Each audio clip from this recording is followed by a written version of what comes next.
নিৰ্লজ্জ, দায়িত্বহীন, কাণ্ডজ্ঞানহীন, অভব্য। লজ্জা নাই কৃষিমন্ত্ৰী অতুলৰ। আৰু কি বুলি গালি দিব কওক। বানত মৃত্যু হৈছে প্ৰায় ৬০জনকৈ লোকৰ। ক্ষতিগ্ৰস্ত হৈছে ৰাজ্যৰ প্ৰায় ২৫ লাখ লোক। আৰু মৎস্যবিলাসত মত্ত কৃষিমন্ত্ৰী অতুল। কৃষিমন্ত্ৰী অতুল বৰাক কি বুলি গালি দিব আপুনি। এফালে ৰাজ্যত লাখ লাখ লোকৰ হাহাকাৰ অৱস্থা। ইতিমধ্যে বানত মৃত্যু হৈছে প্ৰায় ৬০জনকৈ লোকৰ।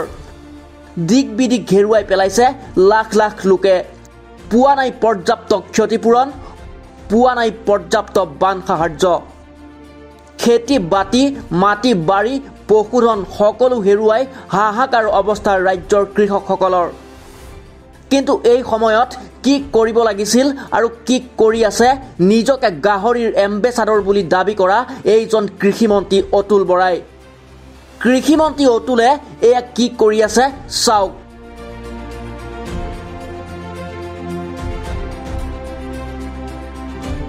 লাট চাহাবৰ দৰে কাপোৰ কানি, জোতা মোজা পিন্ধি মৎস্য চিকাৰত ব্যস্ত এইজন কৃষিমন্ত্ৰী অতুল।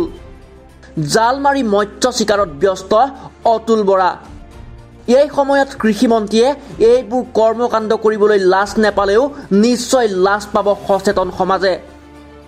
আনকি এই দৃশ্য দেখি কৃষিমন্ত্ৰী অতুলক লেইলেই চেই চেই কৰিব স্কুলীয়া ছাত্ৰ ছাত্ৰীয়েও। কিয়নো অতুল বৰাতকৈ নিৰ্বোধ বালকৰো হয়তো বোধ ক্ষমতা বেছিকৈ আছে। ২০১৬ চনৰ পৰা ২০২৪ চন ৮ বছৰ সামৰি দুটাকৈ কাৰ্যকাল। বোকাখাতত এজন কেবিনেট মন্ত্ৰিত্বৰ অহংকাৰ লৈ বিধায়ক হৈ থাকিল দুটাকৈ কাৰ্যকাল। আহাৰৰ বানত বিধ্বস্ত হৈ গ'ল বোকাখাত। পুনৰ যেন শতিকা পিছুৱাই গ'ল বোকাখাত বিধানসভাৰ সমষ্টিৰ লগতে বান বিধ্বস্ত অসমৰ গ্ৰাম্য অৰ্থনীতি। কৃষকৰ পথাৰ গ'ল, ভঁৰালৰ সাঁচতীয়া ধান গ'ল, গ'ল গোহালিৰ গৰু গাহৰি। তেনে সময়ত বান বিধ্বস্ত অঞ্চল পৰিদৰ্শনৰ নামত বোকাখাতৰ বিধায়ক তথা পশুপালন আৰু কৃষিমন্ত্ৰী অতুল বৰাই কাজিৰঙাৰ মহপৰাত কি কৰি আছে চাওক। মৎস্য খকুৱা অতুল বৰাক দেখা গ'ল মৎস্য চিকাৰৰ বিলাসিতাত।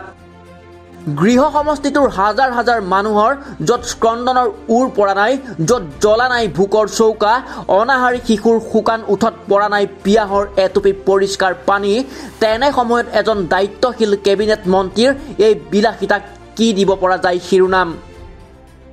নিজৰ বিলাসী জীৱন আৰু ৰাজনৈতিক ভৱিষ্যত সুৰক্ষিত কৰি ৰখাৰ স্বাৰ্থত মুখ্যমন্ত্ৰী হিমন্ত বিশ্ব শৰ্মা আৰু সাম্প্ৰদায়িক বিজেপিৰ শৰণাপন্ন হৈ থকা মন্ত্ৰী অতুল বৰাই ক্ষমতাৰ অহংকাৰত সঁচাকৈ বিসৰ্জন দিলে নেকি অৱশিষ্ট লজ্জাবোধ।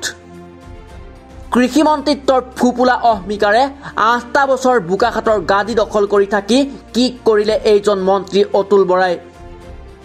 নৈপৰীয়া অঞ্চলৰ সমুদায় কৃষকৰ ভিকাচন ভাগি যোৱাৰ সময়ত এজন কৃষিমন্ত্ৰীৰ দায়িত্ব কি আছিল সেই প্ৰশ্ন সমষ্টিবাসীয়ে কৰিবনে?